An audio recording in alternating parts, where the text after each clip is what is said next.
Paul Wallis spent 33 years as a Christian minister and reached high positions as a church doctor and an archdeacon. And he found evidence in the Hebrew Bible of extraterrestrial contact.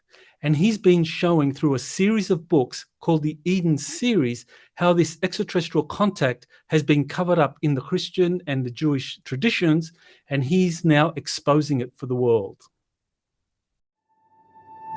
You're listening to Exopolitics Today with Dr. Michael Salla, your source for the uncensored truth regarding the human, extraterrestrial, global, and political agenda. Click the like button and subscribe to this channel. And now, here's Dr. Michael Salla. Well, welcome, Paul, to Exopolitics Today. G'day, Michael. It's great to be with you again. Yes, g'day indeed.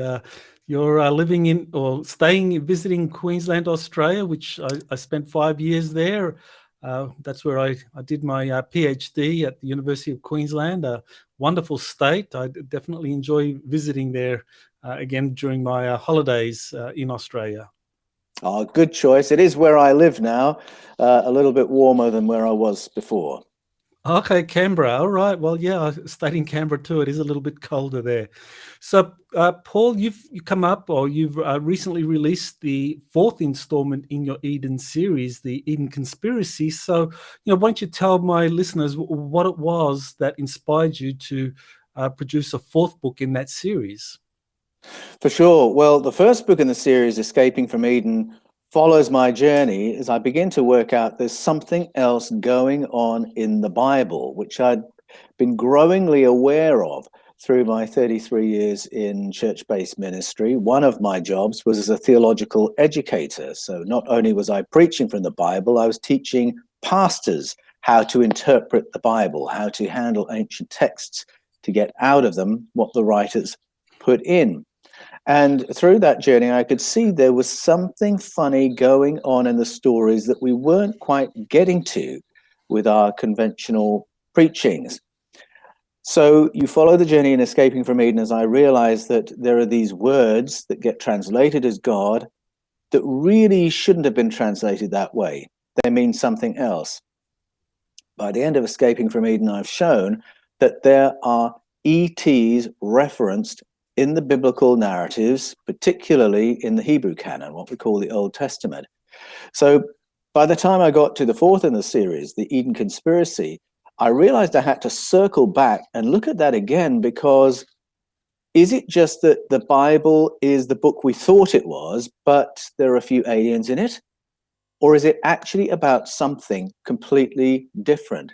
If many of the stories we thought were God's stories are really stories of something else, is the Bible really the story of something else? And so I go back, I go into the root meanings of key words from cover to cover, and I follow that white rabbit deeper and realize that the Bible offers us a rich education in many, many things, in ancient ET contact, in lessons to do with colonization, covert government, hidden hands in our economics and politics. A layered education is offered to us once we start reading it through the lens of paleocontact.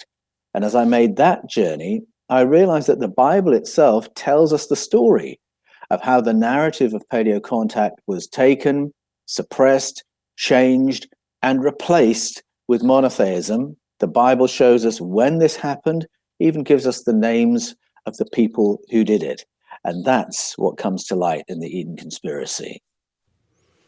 Well, it's a very appropriate book and topic, because now, as many are aware, the extraterrestrial topic is going mainstream. I mean, now with these different UAP or UFO study groups, more and more people are now inquiring about the possibility of extraterrestrial life. But here you've found that there is historical evidence showing that this extraterrestrial visitation is not a new thing at all. It goes way back thousands and thousands of years, which is remarkable. Exactly.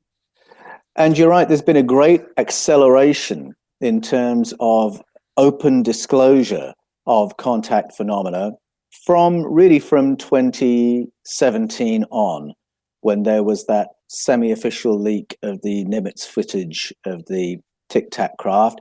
Then in 2019, the Pentagon comes forward and authenticates that footage and comes clean and says, yes, we've had a department in place for 70 plus years investigating UFO crashes and examining physical artifacts from crash retrievals. So all of a sudden, the conversation goes mainstream. David Grush in the last few weeks has taken it to the next degree and said, yes, it's not only bits and pieces of craft, we've got entire craft, some of them functional, and pilots. So anyone following the news is suddenly being shown contact and contact at a covert government level. Now, people who follow the topic might not be surprised as this picture opens up, but also anyone who reads the Bible deeply or who listens to the indigenous and ancestral narratives of people groups all around the world, they'll realize that these claims are only telling us what our ancestors told us. The Bible tells us that there was covert contact. The Mayan tradition tells us that ancient rulers had contact while the mainstream society did not. So it's an old picture that's simply being reasserted. Indeed. And one of the things that looking at this kind of recent exposure that people like David Grush have given to the whole UFO ET topic is that many mainstream people are speculating about this in terms of some of these craft being crashed recently and being studied in corporations and being reverse engineered. But I think there's also a lot of evidence that some of these craft that have been found are not recent things at all, that some of them go back thousands of years, that they could even be related to some of the vehicles described in the Bible. I mean, there's many descriptions of, of Ezekiel's wheel. You have Noah's Ark.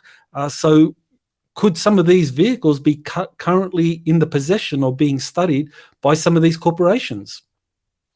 Yes, on the basis of my studies, I would say absolutely, because the Bible does make reference to ancient technology.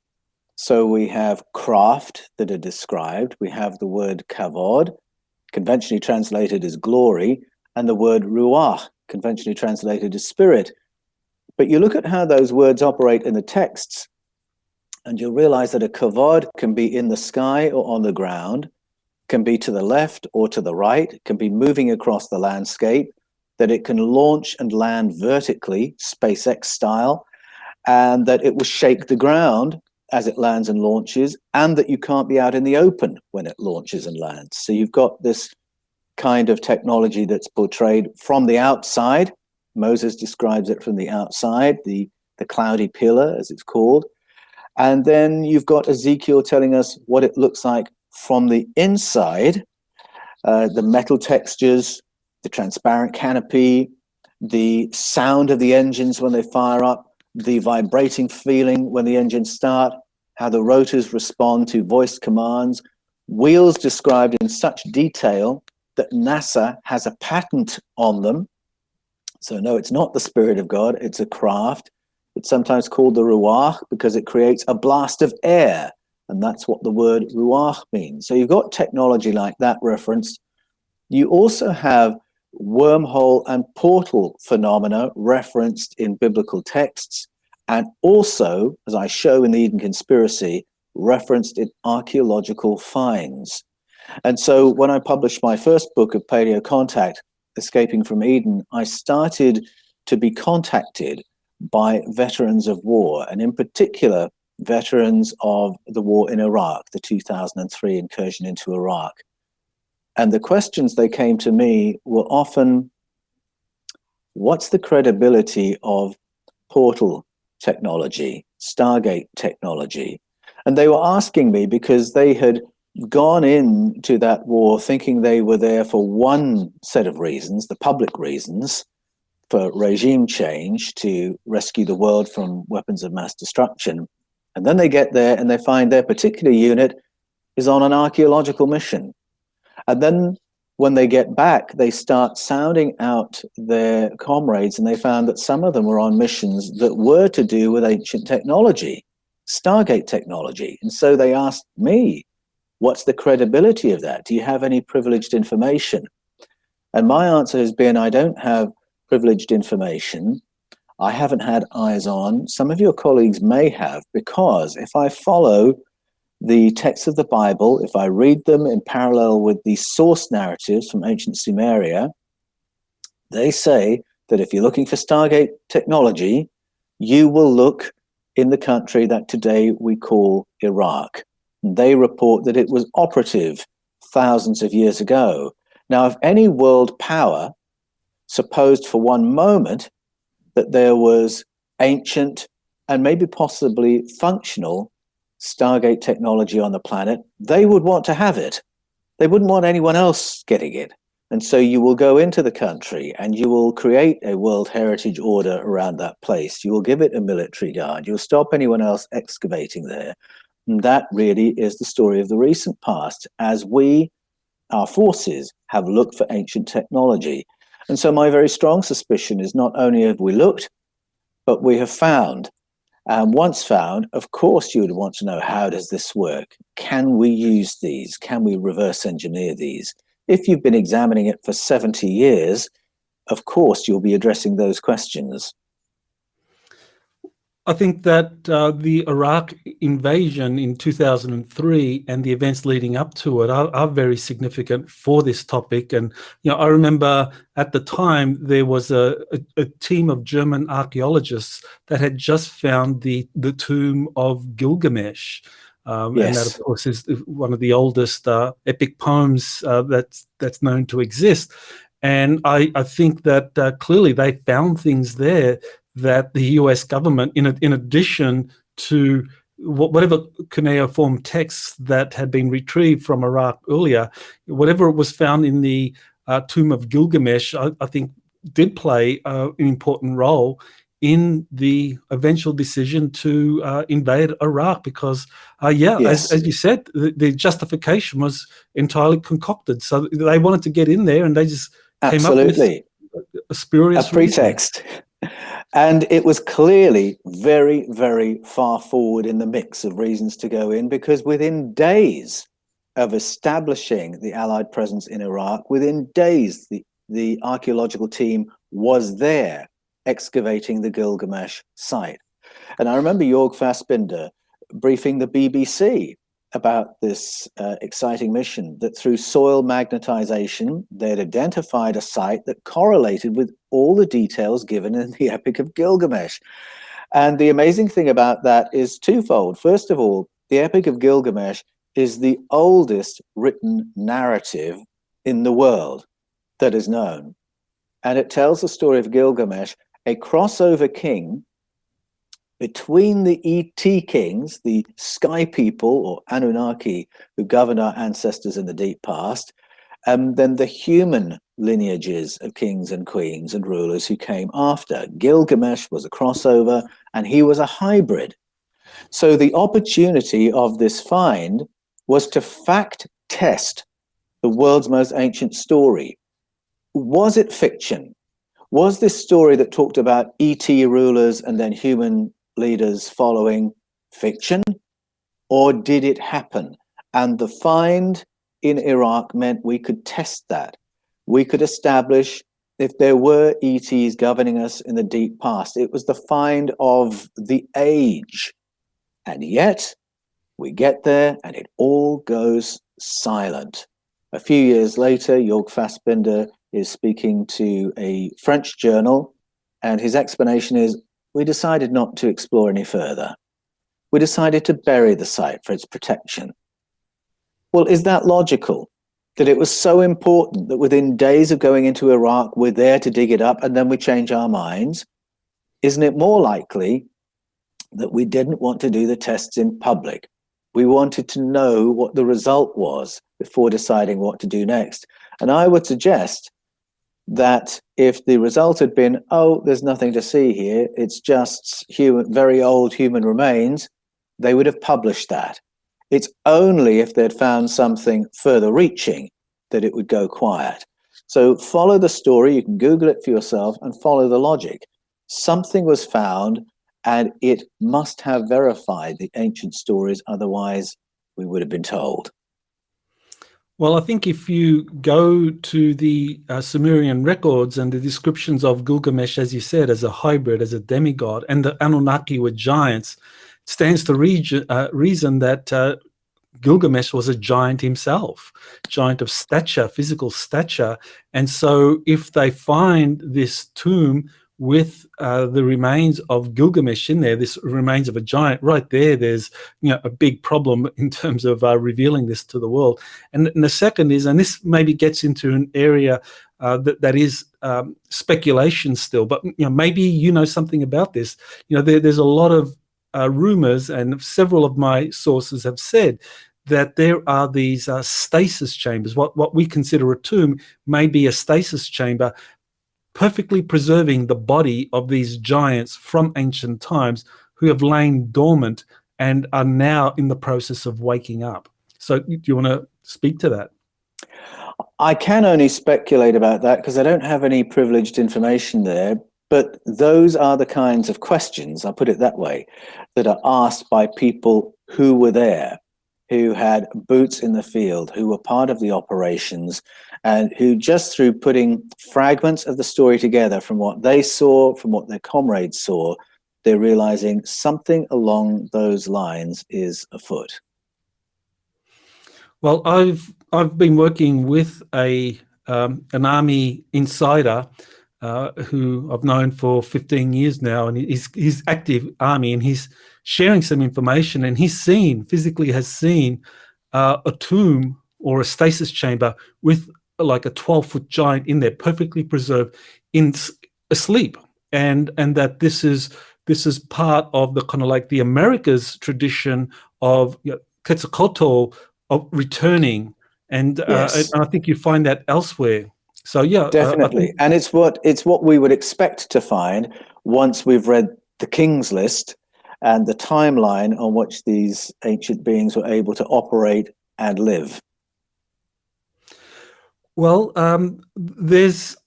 if we go to one of the earliest Sumerian texts, which the earliest historical text that's known to exist, which is the Enuma Elish, it talks about Kingu, who is a kind of an ancestor of the Anunnaki, and it was from his blood that humanity was genetically engineered. So you want to tell us about the importance of Kingu in terms of the Anunnaki creating or genetically creating humanity? Certainly. What I find fascinating is that the same basic story occurs in ancient ancestral narratives all around the world, whether you're listening to the biblical, the Sumerian, the Mayan, African, Greek, Norse. There are these moments of hybridization in order to create Homo sapiens as we know ourselves to be. And there's always some metaphor by which we're told that we're looking at the DNA of the visitors being spliced with the DNA of our primate ancestors to create Homo sapiens. The little gloss on that story in the Sumerian is fascinating because it's not just any old visitor's DNA that's spliced with the human DNA. They pick this character Kingu or Kingu, and they decide he is the perfect candidate because he is one of the Anunnaki, he's one of the sky people, and that's the kind of DNA they want to introduce into the primate. But they're looking for a Homo sapiens that is easily managed, that's easily overpowered. And the point of the Kingu story is he is an Anunnaki, he is a sky person, but he's been defeated by the powers who are running Project Earth and running this region of space. So the idea of a higher being, but he's been defeated, bingo, that'll get us the kind of human we want, because all they want is a human race that is clever enough to work for them and do what they want, but not so clever that we don't want to work for them. And that same balancing act is described in the Sumerian stories and in the Mayan stories as they fine-tune. And one of the correlations that first got my attention and that made me think perhaps these stories around the world aren't coincidentally similar. Maybe they're actually curating ancient memory. One of the correlations was the fact that we've got stories of upgrade, upgrade, upgrade, now an upgrade through gene splicing, and now a downgrade through something in the environment to fine-tune our cognitive abilities to the point where we are limited to what's right in front of us through our 5 physical senses. And for any other information, we're dependent on an authority telling us. All the stories talk about getting us to that point, and once we're there, we can be managed. And so the blood of Kingu is the Sumerian version of that story. What we get in the Sumerian text is this rivalry, this competition between Enlil, the space commander in charge of the Anunnaki space fleets, and Enki, who is in charge of Earth and is the chief geneticist. And he's the one that seems to be kind of favorably disposed towards humanity.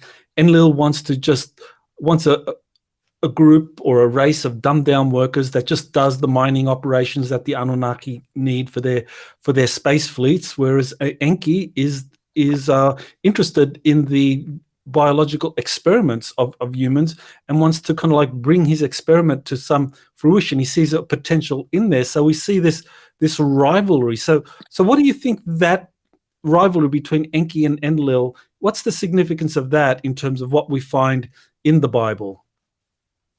That's a great question, because it will surprise many Christian believers to know that the Sumerian story of Enlil and Enki is in the Bible.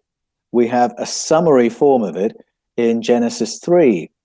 Only the names of the characters have been changed. So the Enlil character, the space commander in charge of this region of space, he now has the name of Yahweh.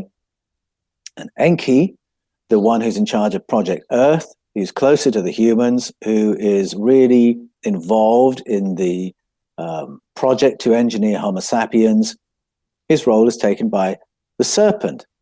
Now, any believer reading the Bible should pick up there's something funny going on in that text, that it can't really be taken at face value, because in the Bible's telling, Yahweh, the God character, is the bad guy. He's the one who wants to keep humans so unintelligent they don't even know they're naked. And it's the serpent who wants the human beings to have a better human experience, more conscious, more intelligent, fertile, and happy. How can that be? How can you have God the baddie, serpent the goodie? Something is not computing.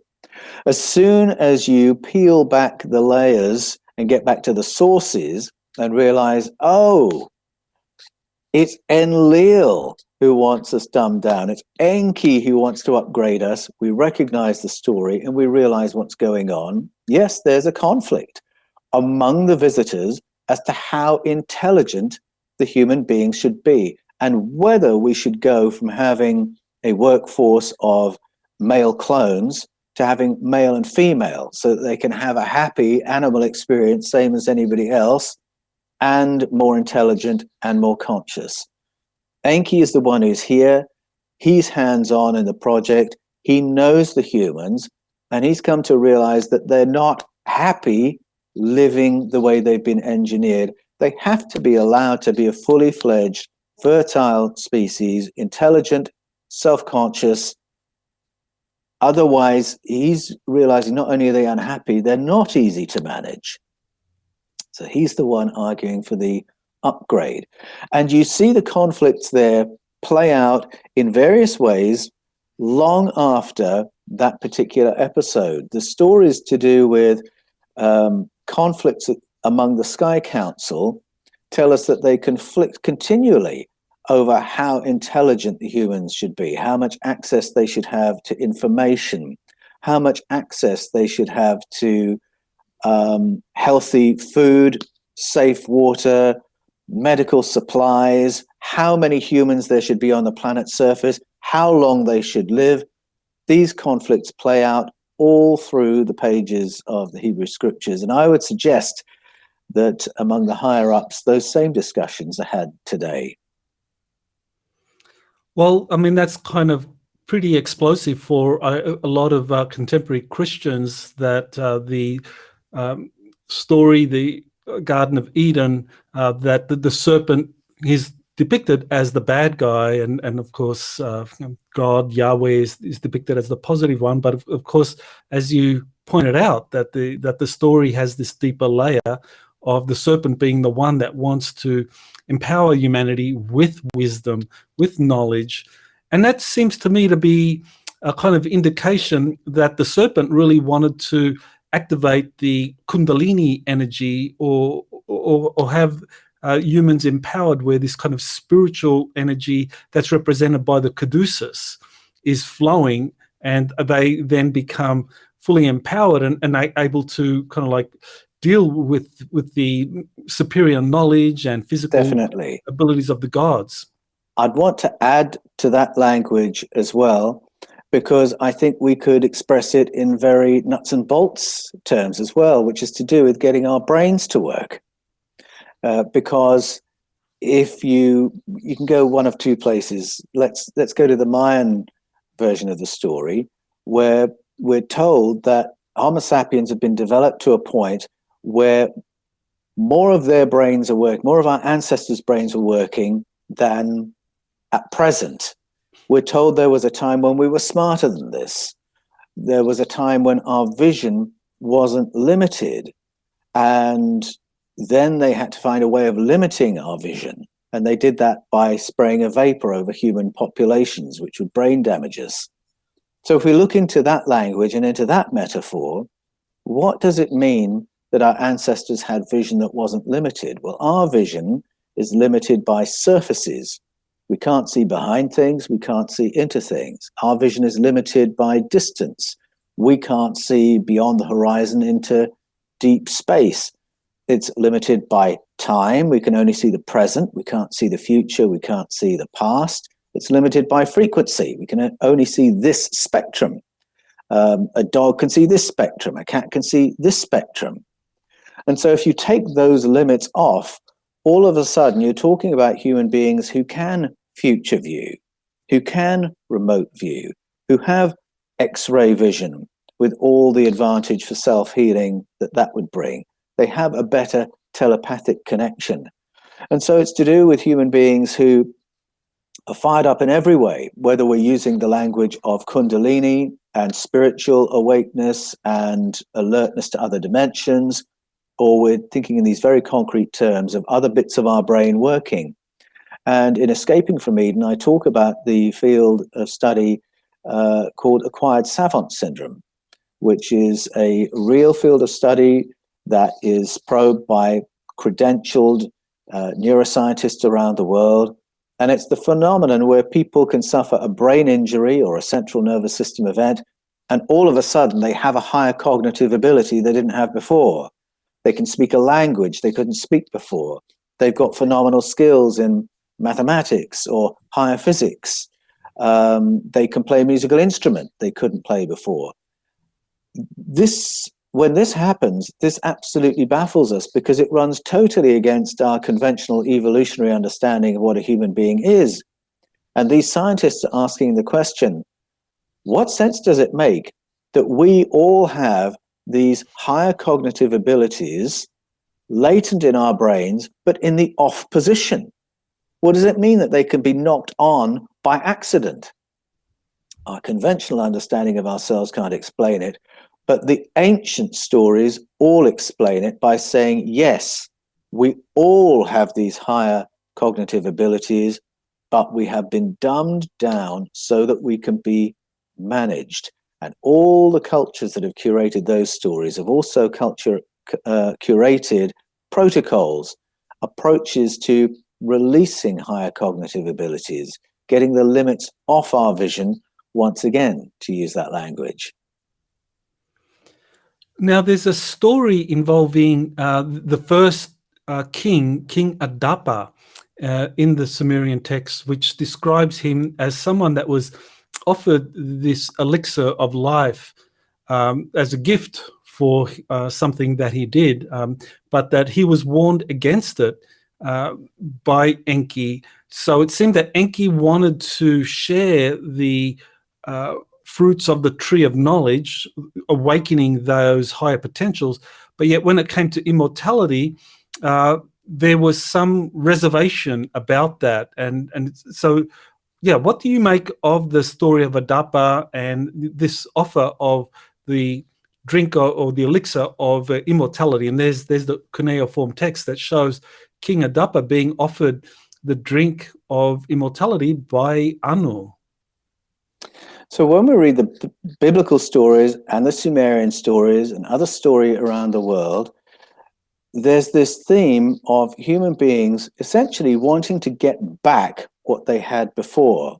So not just the higher cognitive powers, but the longer lives. Because if those who are governing you live much longer than you do, there's a power imbalance there already. If they're able to self-heal, but they can injure and kill you, you're at a terrible disadvantage. So there are many reasons why human beings would want to get back to what their ancestors had in terms of very long lives or what would appear to be immortality. And so this theme of, do we give this human being the elixir? Do we give that human being the elixir? Occurs a couple of times in Sumerian story. So it's here in the story of Adapa, the purification priest of Eridu. It's there in the narrative of the Epic of Gilgamesh as well. It's there in the biblical story where the decision is made, no, the human beings will not have access to the tree of life, which is the language the Bible uses for it. So it crops up many times. And I think it's to do with a very deliberate imbalance.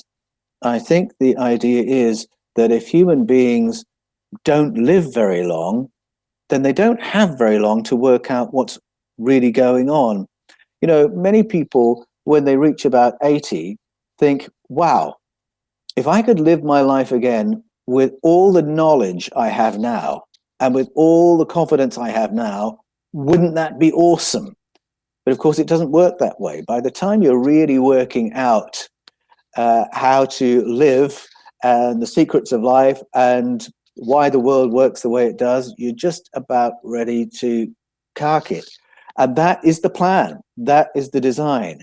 And so that's why this theme crops up around the world of human beings longing to live as long as the gods, as the superiors, as the sky people, because that begins to empower us for a better human experience where we're less prone to being manipulated and exploited by longer-lived others. Well, one of the key stories in the Bible is, of course, Noah's Ark. And everything you've said, if we accept that as being correct, that means that the pre-flood civilization that Noah lived in, and of course his ancestors, Enoch and Methuselah, that was a civilization where space technology was used by the Anunnaki. And so it stands to reason that the Great Flood itself was not just a kind of like an accident, that Enlil is regarded as bringing it about. So, you know, that suggests that he used his space fleet to create the flood, you know, using maybe directed energy weapons for weather modification purposes, melting ice caps, whatever it was that he did. He used his space fleet, and yet Enki helped Noah, or Utnapishtim in the Sumerian Akkadian version, build this ark. But would that ark that Enki helped Noah, Utnapishtim, to build be in this kind of wooden craft, or would it have been a spacecraft? Oh, that's a great question. It's an absolutely fascinating story, the flood narrative, for many reasons. One reason is that there is a version of that story all around the world. It's not just a Jewish and a Christian story. Cultures all around the world have a memory of this massive inundation and a rescue of one family, and often one family and a bunch of animals. Now, our minds boggle the moment we are asked to take that story seriously rather than as a fable, because weather manipulation. And yet, the very first verses of Genesis begin with weather manipulation by visitors who arrive. The Bible calls them Elohim, the powerful ones. They arrive in a ruach, which is something that creates vortices of wind. In the Sumerian story, we're told it's the vortices of wind that separate the waters, salt water from fresh water, that begin to separate land from ocean, so that the planet can be rehabilitated for life on Earth. It's actually a recovery story in Genesis, where the planet is being rehabilitated. So we begin with modification of weather. We begin with the aftermath of a flood event. And I argue in the Eden series that by the time you reach Genesis 11, you've probably read references to 3 flood events. There are 2 flood stories sewn into one in Genesis 6. There's a post-flood narrative in Genesis 1. And then there are huge geological changes referenced in Genesis 10 and the extinction of a culture in Genesis 11. So this looks like a bit of a repeating story. In the Bible, once again, the current version raises a few eyebrows. I mean, it only takes a child to say, wait a minute, why is God genociding?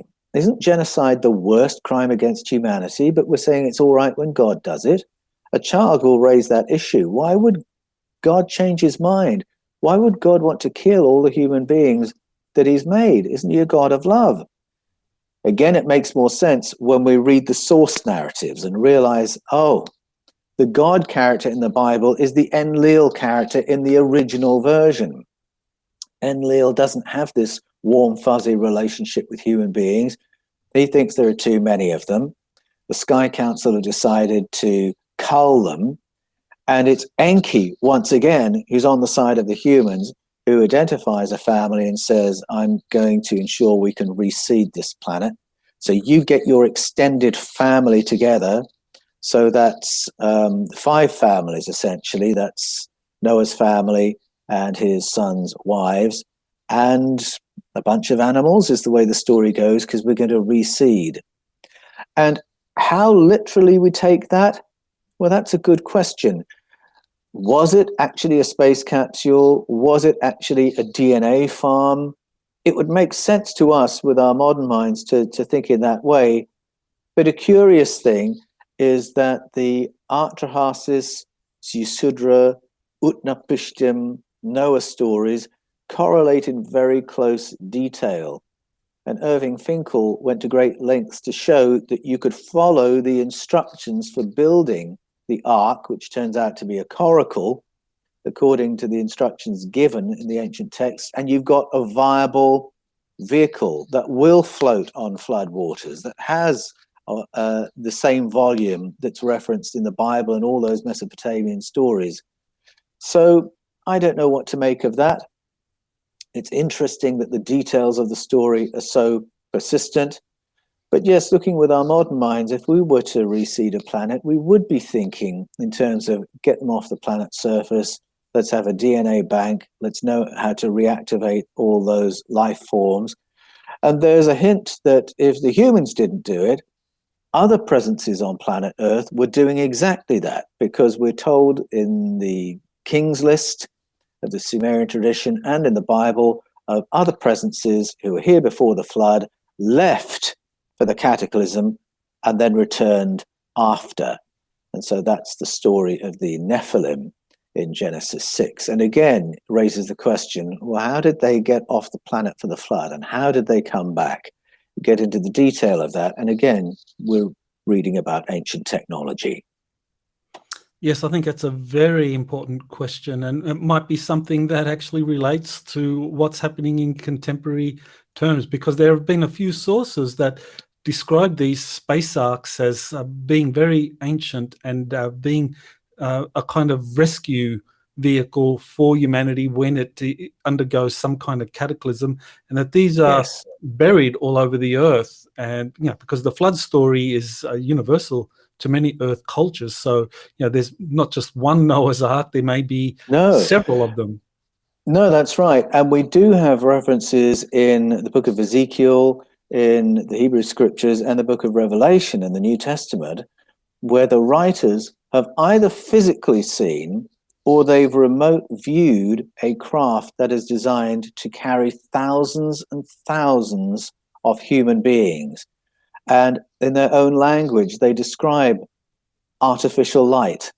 They describe the textures of a craft. They describe the lights of technology. They describe the what would we call hydroponic farms inside the craft itself. So in Revelation, it's described as a city, except we're told it's a cube that can carry tens of thousands of human beings. And in Ezekiel, it's described as a temple, a giant building, rather like the way the Vedas talk about flying buildings.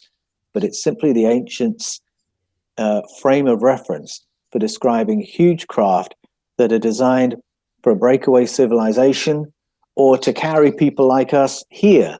Either way, we've got the story of locomotion to and from planet Earth. And yes, if we've got materials retrieved from small craft, it's entirely possible that we have far larger craft that have landed here and remained here. And there are some very large, should we say, pixelated areas of planet Earth where that is entirely possible. Fascinating.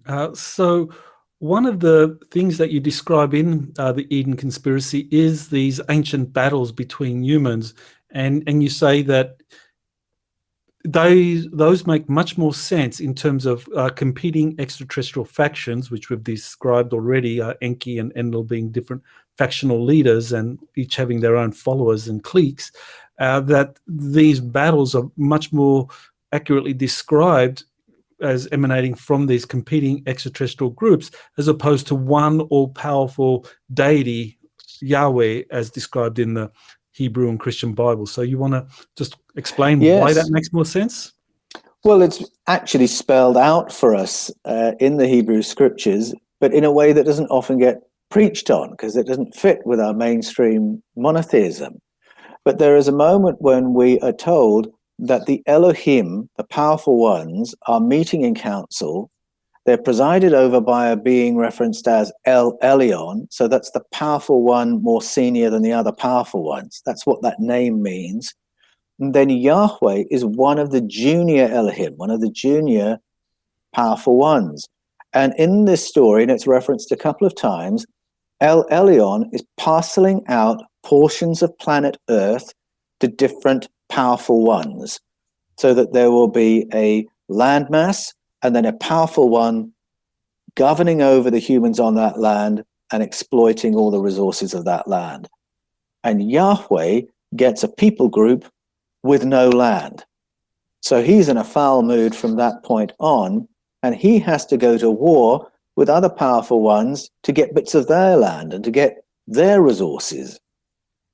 Once you've read that moment, you understand why there's so much competition and warfare in the Yahweh stories, why he has this jealous, acquisitive relationship with other powerful ones, why he hates the powerful one of Ekron, and he uses the same name to describe him as himself, why Joshua tells the people, don't serve the other powerful ones, serve our powerful one. Don't serve Achech of Egypt, serve Yahweh, our powerful one.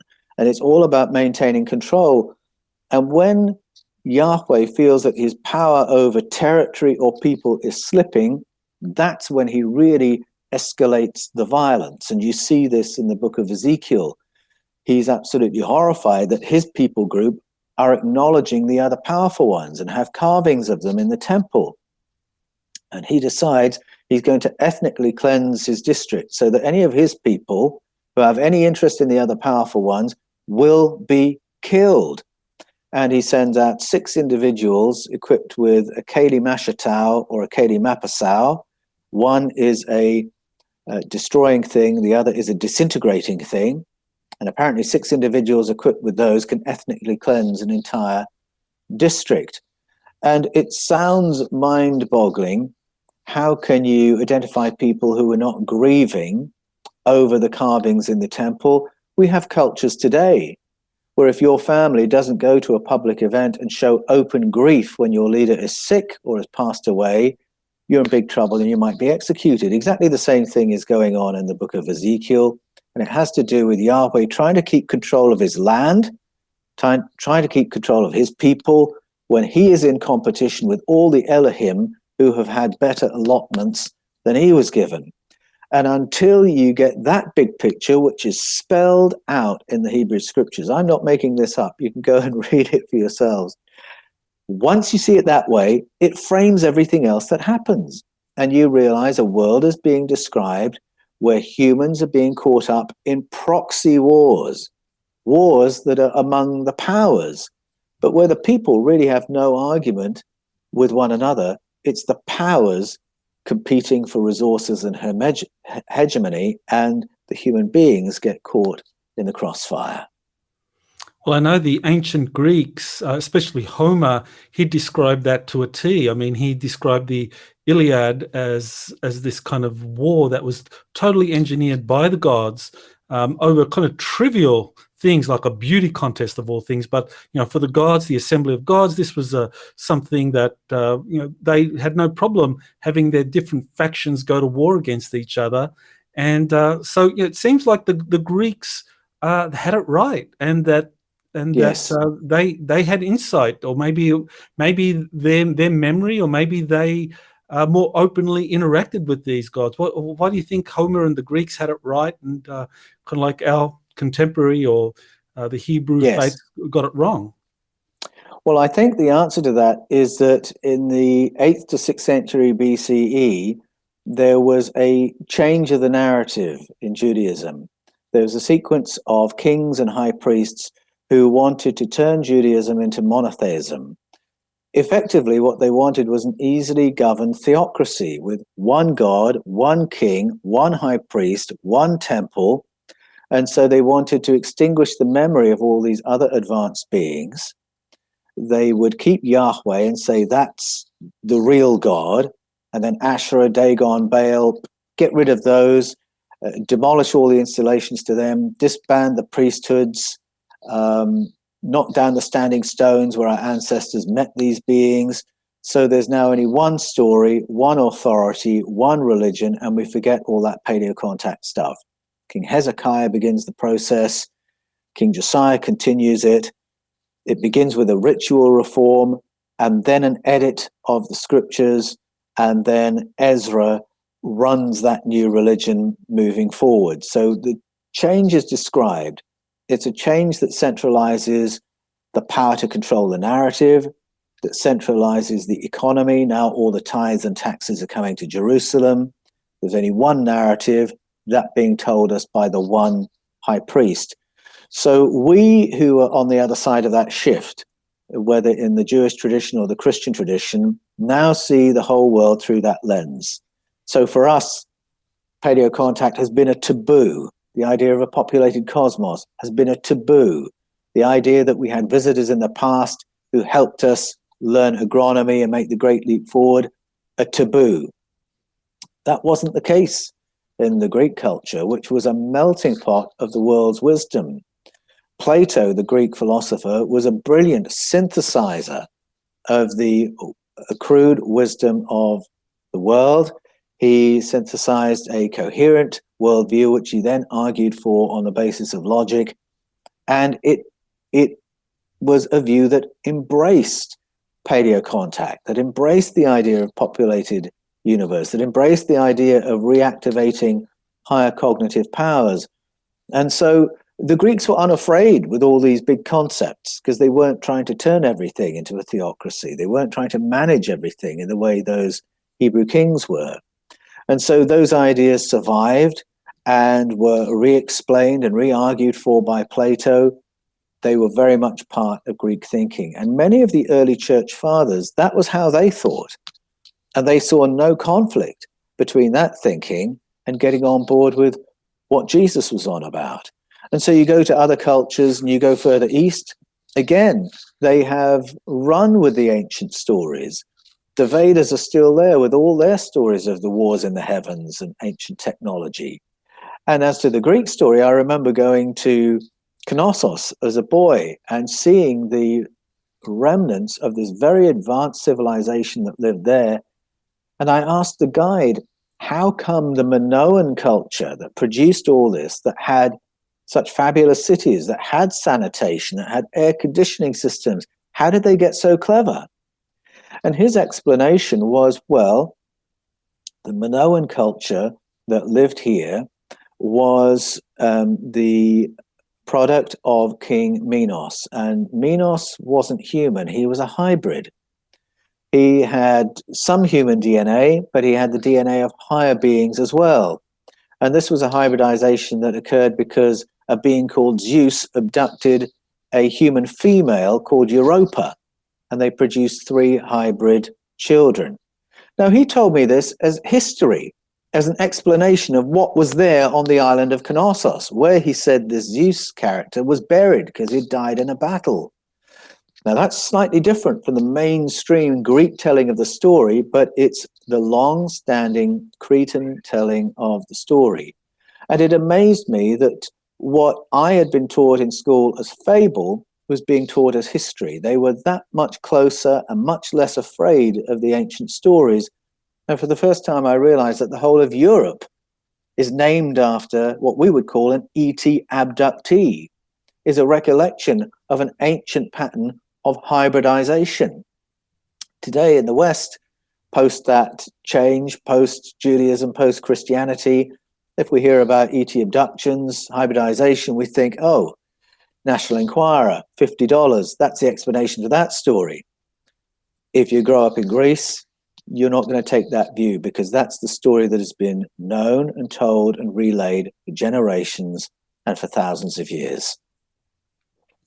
Well, one of the key figures in this transition from this kind of polytheistic worldview that the ancient Hebrews had to this monotheistic worldview is Asherah. And you mention her, you discuss her as being someone that was worshipped by the ancient Israelites before this transition period, and that the worshippers of Asherah kind of like disparaged Yahweh. They kind of saw him as some sort of lesser being. So who was she? And you know, are we talking about a kind of like a male female divine relationship, like was like Zeus had a consort Hera? So was this the relationship between Yahweh and Asherah? Yes, some people have wondered that, because they're often referred to side by side, and there have been a couple of archaeological finds where Asherah and Yahweh are named side by side. I argue in the Eden Conspiracy that they are the 2 poles of the paleo-contact experience, because the book of Jeremiah in the Hebrew scriptures and the book of 2 Kings tells us exactly what you just said, Michael, that before the great change, the great reform of the 8th century BCE, the tribes of Israel remembered Yahweh negatively. That was an experience of colonization. That was an experience of exploitation. And they didn't follow his laws anymore. 1 Samuel 15 tells us the moment where the people came together and said, we are not serving you anymore. We're going to have human governance for human society. Thank you very much. And they attempt to get rid of Yahweh, although unfortunately he then turns into a covert government and pulls strings from behind closed doors. All that is remembered prior to the 8th century BCE, so they remember him negatively. Jeremiah in 2 Kings says they disparaged him. They spoke slightingly of him. They rejected his laws. Meanwhile, on every high hill, under every green tree, from every fortified town to every garrison city, in every place they lived, Asherah was commemorated positively. And archaeology has confirmed that throughout Judea, throughout the Levant, find installations commemorating Asherah. Handheld figurines of Asherah were the most prolific devotional object you could expect to find in an ancient Jewish home. And Asherah was emphatically female. In the carvings of her, in the handheld figurines, what's emphasized is the vulva, bare breasts, big bouffant hair, and she was honored at harvest festivals. She's been commemorated for her tutelage in the distant past in agronomy. She is the one who taught our ancestors how to farm, which plants are good for food, which are good to avoid, which are good for medicines, which are good for higher cognitive powers. Once you have farming, you have surpluses. Once you have surpluses, you can specialize. You can live in greater densities. You can have cities. You can become a civilization. So Asherah is the figure identified with the Great Leap Forward. So she's the Jewish version of the Mayan Hunahpu or the Zulu, Mbabwana Warisa. All around the world, these generally female figures are honored with this ancient tutelage in agronomy. So it's part of a global story. And in the Eden conspiracy, I take that a step further and ask, where did she come from? And I talk about a find in a place called Tel El Farah. A device called a naus was found, a carving of a naus. And a naus is a doorway that has no building around it, and there's nothing behind it.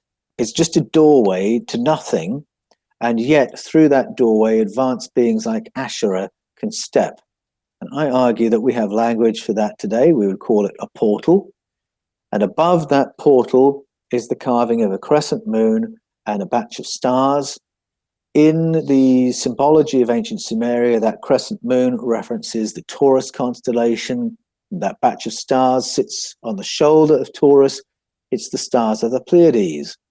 And so this little find, no more than 30 centimeters tall, is telling us here, by these standing stones, our ancestors met someone.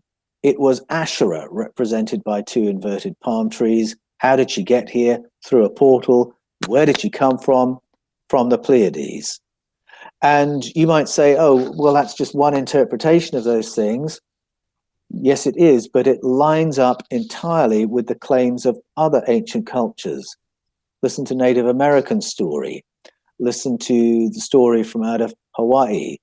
Listen to the story from Aboriginal Australians. And there is the Pleaides, mentioned time after time as the place from which our ancient tutors came to enable our great leap forward. That is there in the Bible as well. Jeremiah and 2 Kings recall the time when that was a central part of Jewish belief and practice. And then they tell us how all that was suppressed, obliterated, knocked down, demolished, disbanded, so that now we're having to piece the picture back together again. And in the Eden conspiracy, I take the reader back into the Bible and show them the pieces of the puzzle and how they fit together. That we are told about paleocontact. We are told that that was Jewish memory in the same way that it was Greek memory, Norse memory, African memory. It's a global story, and it's there in the Bible too. So with Asherah, so what you're saying is then that there's good reason to believe that she was in fact from the Pleaides. She was a Pleiadian, and with Yahweh being one of these minor Anunnaki. So in a sense, you know, if they weren't consorts, they could have been rivals, different factions of extraterrestrials. That it wasn't just one group of extraterrestrials, the Anunnaki here, conducting their genetic experiment, but the Pleiadians were also running their own. That's quite right. So not just one group. In fact, the Bible in the book of Job references 3 regions of space from which visitors came: Orion, Sirius, and the Pleiades. It talks about this body, the El Ba'adat, the Council of Powers, or what we might call the Sky Council, and then it references these conflicting agendas: an agenda for exploitation, an agenda for mining, and then an agenda for nurture and assistance. So it says from the beginning, there have been multiple demographics interested in Project Earth, and they have conflicted with each other as to how the project should be managed. And I believe they tell us that not only so that we would know how things were in the past, but so that we would understand why things are the way they are today.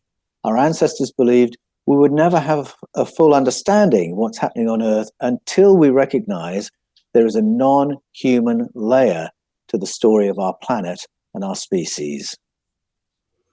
Well, I know you've done quite a bit of work with Mauro Bellino, who has written a book, The Naked Bible, where he also comes up with this justification or this kind of understanding that there was this transition from the ancient polytheism in the Hebrew faith to the contemporary monotheism. So, I mean, how important is he to your work and to helping people better understand what's really going on in the Bible? When I first came to this understanding through my research path for Escaping from Eden, I'd never heard of Mauro Bellino, but I was delighted as I came towards the end of producing that book to learn that I wasn't the only person arguing for these translations from the biblical texts. There was this Italian scholar as well, an Italian Bible scholar. And not just any old Italian Bible scholar. Mauro's work was with the Edizione San Paolo, producing the interlinear translations for Vatican-approved Bibles.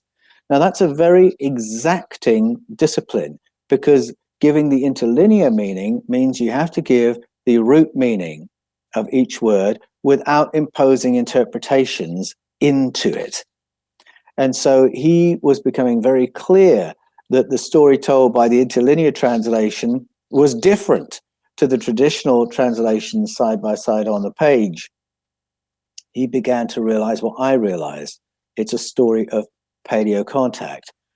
He worked for the Edizione San Paolo for a long time, and he argued that some of these words should be left untranslated so that the reader could see for themselves how the Yahweh character behaves, what role El Elyon takes. He would love to have taken it further. How does a Kavod behave? How does a Ruach behave? How does a Keli Mapasau function? If you leave the words untranslated, it becomes blindingly obvious you've got a story of paleo contact and ancient technology. So I was thrilled to discover him. And at one point I thought, oh, should I stop and read everything Mauro's written before I finish my book? And I thought, no, I won't do that, because it's far more interesting for the reader if I apply my logic to my data using my skills from my background and reach similar conclusions to other scholars like Mauro. Then it's more interesting for the reader, because when they see the overlap, they'll think, oh my goodness, there really is something here. But in the Eden Conspiracy, we actually get together. We've produced a documentary series together, which you can watch on the Fifth Kind TV, where we drill down into some of the words the Bible has associated with God, and we argue that the root meanings show us something completely different. And in the Eden Conspiracy, I make reference to this series.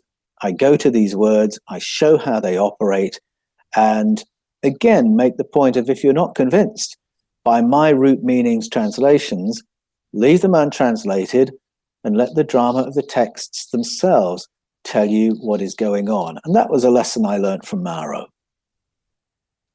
One of the big discoveries in the 20th century was the Nag Hammadi texts, where it was clear that there was a group of Christians called Gnostics who saw Yahweh as a demiurge, as a pretender, and that Jesus or Yeshua actually prayed to a very different God, El Elyon, I guess that would be the appropriate term. So you're essentially agreeing that the Gnostics got it right, that Yahweh was a pretender, and that Jesus prayed not to Yahweh but prayed to another supreme God called El Elyon, or whatever other term. Well, when we read the texts that came out of the Nag Hammadi find, we are reminded that in the beginning, Christianity was a great kaleidoscope of texts and experiences and theologies and ideas, and that it was a far more interesting picture that emerged from them. Just as there was a paring down of Judaism into a simple, clean monotheism, the same thing happened with Christianity. In the beginning, there were all these ideas, experiences, and documents, and then after 3 and a bit centuries, it had been pared down to an official canon. And so everything that falls outside the canon tends to get called Gnostic these days. And it's not that they all say exactly the same thing. They are just the other, the non-canonical texts. But even if you go to the canonical texts, it's rather telling. Jesus never mentions Yahweh by name. He doesn't teach in his name. And in a number of moments, he actually seems quite opposed to Yahwistic law. And early on in the church's story, in the book of Acts, the apostolic leaders realize Christianity is not built on Yahwistic law. Jesus has cancelled it. Many times he said, you've heard it said, but I say this. Moses said this, but I say this. The law said this, but I say this. He's putting Yahwistic law to one side and bringing something quite new. He talks to the Jewish leaders and he says, your father was a liar. Your father was a murderer. Your father was a devil. Well, who's he talking about? And why does he never pray to Yahweh? In the canonical Gospels, Jesus, when he prays, he uses the word Abba, which means father. When the Gospel writers write, they use the Greek words kurios for Lord and theos. And theos means the God and source of the cosmos. The Apostle Paul defines the idea in Acts 17 when he says, by God I mean the source of the cosmos and everything in it, that in which we all live and move and have our being, of whom we are all offspring. And that's very different from the vision of Yahweh in the Hebrew scriptures, in which Yahweh is an entity in competition with other entities, at war with other entities. And so there's quite a break from one tradition to the other. Jesus was emphatically not a Yahwist.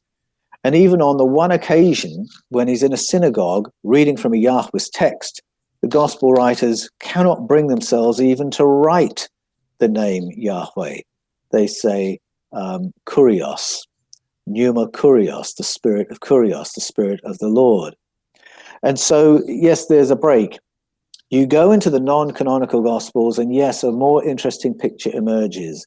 And you've got international thought washing through those texts. The idea that we are conscious beings who then have a material experience and then go on to another experience, that is in those Gospels.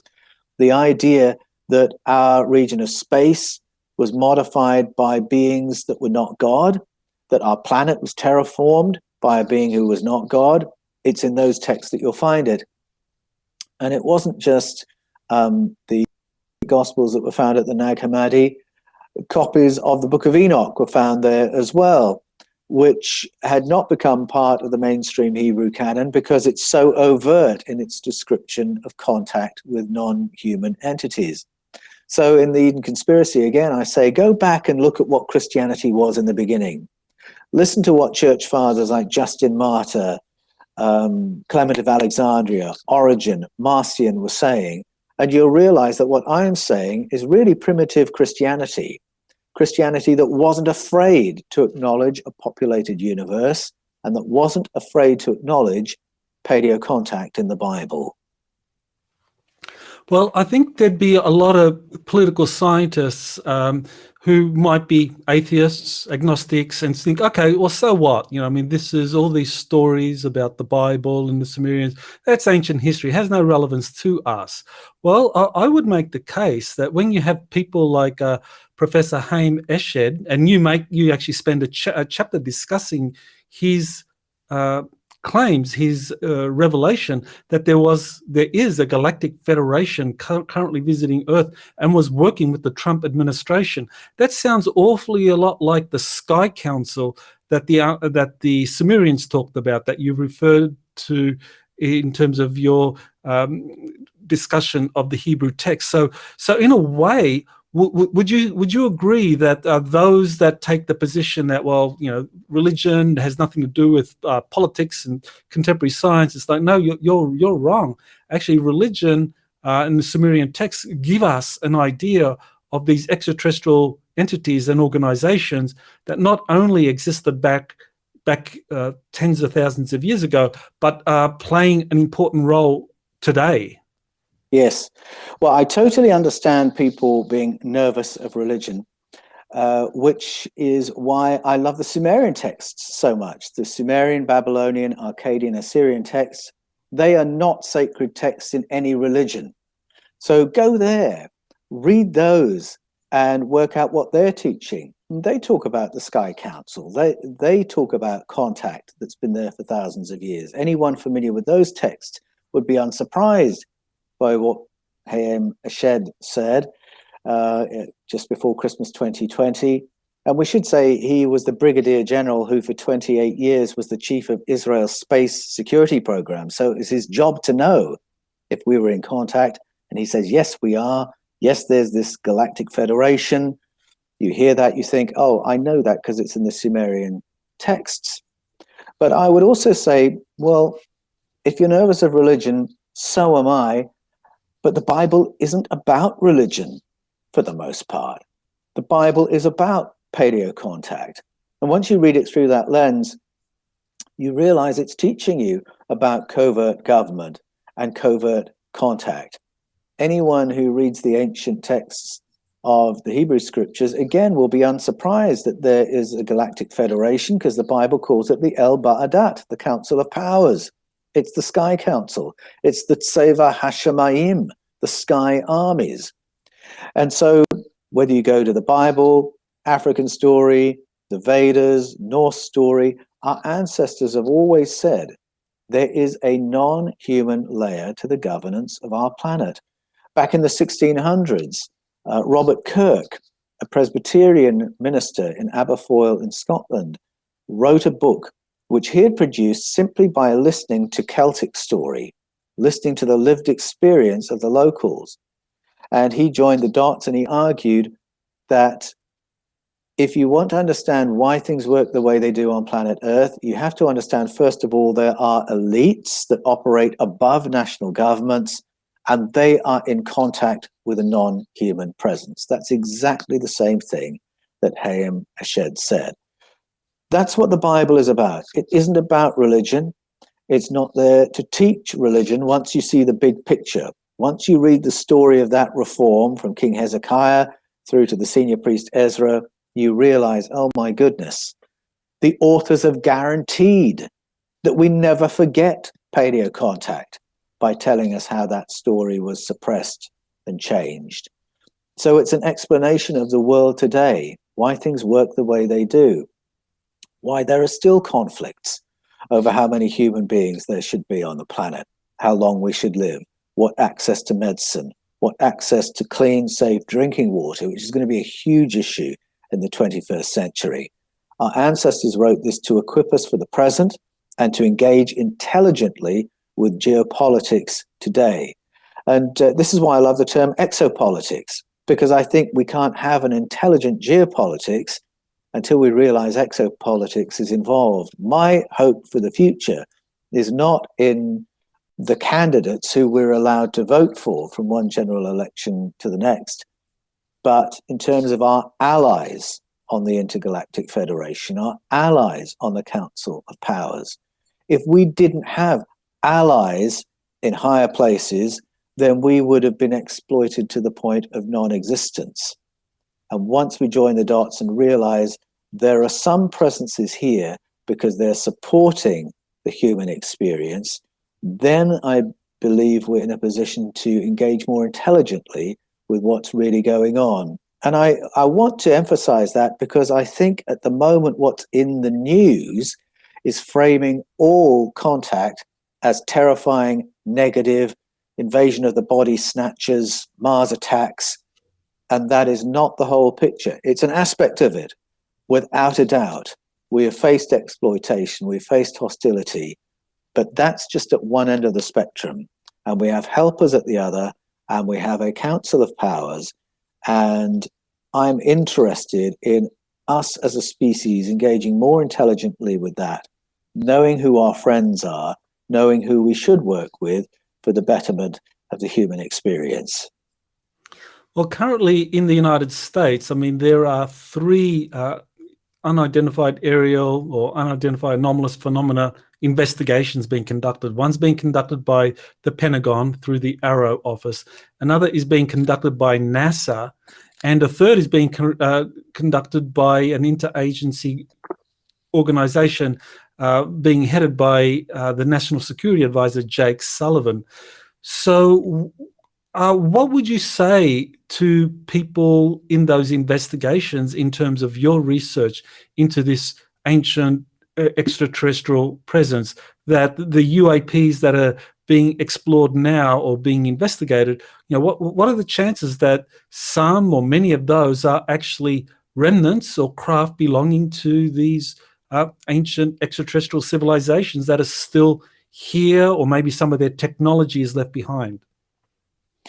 Yes, I'm confident that some are. If you just follow Sumerian story and join the dots to the recent story of Iraq, I think you arrive at a yes. I think if you follow the White Rabbit to Antarctica and wonder what's being protected there, I think you'll get to a yes in terms of ancient technology. And to those in the programs, I would say our ancestors trusted the people with the knowledge that we're in a populated cosmos. How can our ancestors have been better able to cope with that information than people today? Recent polling suggests that 70% of Americans would be totally unsurprised if they were told, actually, we're in contact. So there's not going to be the blind panic that we've assumed in the past there would be. All these bodies are communities of people. Just as the government is a community of people, the Pentagon is a community of people. And so there's always a spectrum of views within any group. There'll be some wanting more disclosure, some wanting less, some more confident of the public response, some less. So there's always this push and pull in the process of disclosure. So this is disclosed, then there's a pulling back. This is disclosed, then there's a pulling back. And it represents, I think, a bit of a to and a fro in the conversation. But I would say, look, with that polling of 70%, with our Greek cousins unafraid of these ancient stories, with indigenous cultures unafraid of these stories, they're not living in blind panic. And I think neither would the majority. I actually think the approach of soft disclosure that's been going on is wise. Drip, drip, drip the information until people are not shocked, people are unsurprised. But I would really want to urge the journalists to keep this in the news cycle, to keep the pressure up, to say we do want to know what's going on. And no, there's not going to be a blind panic.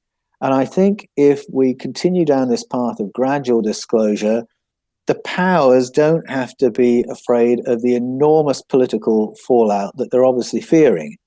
They don't want a percussive moment where the American president steps forward and says, my fellow Americans, I've got something I want to tell you, and then say, we've been keeping secrets for 70 years. No, let it out gently, that's fine, but let it out. Because I think Homo sapiens are intelligent enough to cope with living in a populated universe, and I think knowledge is power. The more we know of what's going on, the better we are to engage with it intelligently. Do you think there's enough awareness among Christian pastors and ministers about the extraterrestrial presence to educate Christians about what is coming?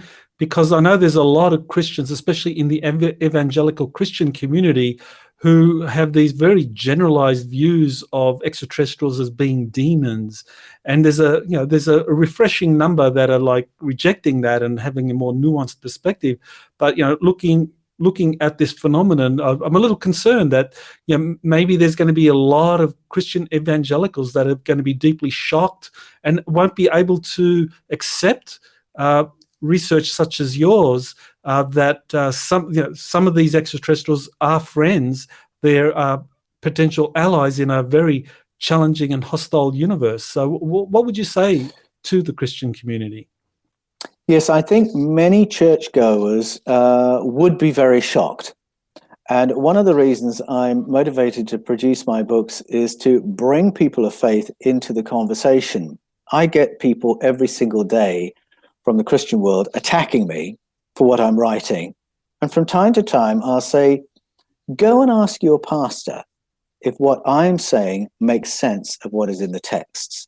Because a lot of Christians would be shocked if they went to their pastor and say, do you believe that our God stories are based on Sumerian stories of ETs? Well, if they've got a degree in theology, they'll have to say, I was somewhat aware of that, yes. And even if their pastor doesn't, go to your seminary where your pastors come from and ask them if they are aware of the Sumerian narratives being about ETs and the Bible being based on that. Get to the seminary. It's something we don't talk about, but go to the higher ups in the denomination. Yes, this is what frustrates me. Since the 1800s, academic authorities have known about the ET narratives on which the Bible is based, but it hasn't filtered down into the preaching in churches. And so in a way, I'm challenging pastors and senior church authorities with the Eden conspiracy to say, come clean. Will you own up to what you learned in your degree? Will you own up to what was discovered in the 1800s when we translated the cuneiforms for the first time? And if you're a pastor who knows there are ETs in the Bible, let your people see it. If there's a text like Genesis 6, where it's blindingly obvious there are ETs washing about in it, don't gloss over it. Don't cover it up. If people have questions, encourage the questions. If there's an openness to the text and it can mean different things, let it be open. Trust the intelligence of your people, because you can bet your bottom dollar half your congregation have worked this out, but don't know there's permission to talk about it. 2009, the Roman Catholic Church, under the most conservative pope in my lifetime, gave permission to believers all around the world to go back to the Bible and find ETs in it. And they did that through the colloquium of the Pontifical Academy of Sciences. They did it through sending senior spokespeople out, like Monsignor Corrado Balducci, the Vatican senior advisor in paranormal ministry, Father Jose Gabriel Funes, the director of the Vatican Observatory, Reverend Dr. Guy Consolmagno, senior astronomer for the Vatican Observatory. They are senior spokespeople for the Curia. They met the press, they did interviews, they did magazine interviews, they did TV interviews, where they said, yes, we should expect ET contact. No, we should not be surprised. We should be ready to embrace them as a brother or sister alien. We shouldn't be surprised because they're there in the Bible. Now look, if the Roman Catholic Church can do that under a pope as conservative as Pope Benedict XVI, it's high time that the rest of the churches give permission to their people to ask these questions, to see what's in the text, and then have an open conversation about it. I know that there are what you might call mega pastors in the States who know everything I have told you today, but haven't preached a single sermon on it yet, because they are frightened of their people's reaction. But again, I say you can go softly, softly. You can read a text and say, now, what in the world is going on there? And don't answer the question. Trust your people's intelligence to join the dots, to put the puzzle pieces together. And I think also, once again, if you're a pastor, your job is to pastor people through the reframing that results from seeing what's in front of them. Many people in your churches will have had close encounter experiences. If they can't talk to you about it, who are they going to talk to? And if you can't pastor them through that, well, you should be able to, because I agree with the RC position on this. It is in the Bible from start to finish, and we should be coming to terms with it. I actually believe Christians around the world are far more ready to deal with this than we give them credit for. Very often when I'm attacked by people saying, oh no, aliens are all demons, or this is fallen angels, or this, you shouldn't be talking about this is ungodly, 90% of the time, when I engage and I reply and I say, thank you for your comment, the reason I say this is this, and I just show the data and I show the logic, 90% of the time, the person will say, oh, I see what you mean. And that leads me to a far more optimistic view that believers of every hue and colour around the world can do business with what is going on, can engage with what's in the news right now, can engage with ancestral memory of contact, and begin to open up to a far more interesting cosmos. So, Paul, where do people go to get a copy of the Eden Conspiracy and learn more about you and your video projects? You can find me at fifthkind.tv and the Paul Wallis channel on YouTube. To get hold of the Eden Conspiracy, you can go to Amazon or Kindle and order from there. And to keep up with everything I'm doing, you can come to my website, which is paulanthonywallis.com. Well, I want to thank you, Paul, for coming on Exopolitics today. This book, The Eden Conspiracy, is a must-read book. I recommend people to buy a copy and gift it to those that really do need to have their eyes open. If they are Christians, then this will definitely help them prepare for what's coming. So thank you, Paul. I think you've done an awesome job with this fourth book in your series. Thanks, Michael. It's been a real pleasure. You have been listening to Exopolitics today with Dr. Michael Salla. Please remember to like, share, and subscribe to this channel. Join or start a conversation in the comments. Take the time to explore the vast library of best-selling books, webinars, and podcasts by Dr. Salla. Visit exopoliticstoday.com.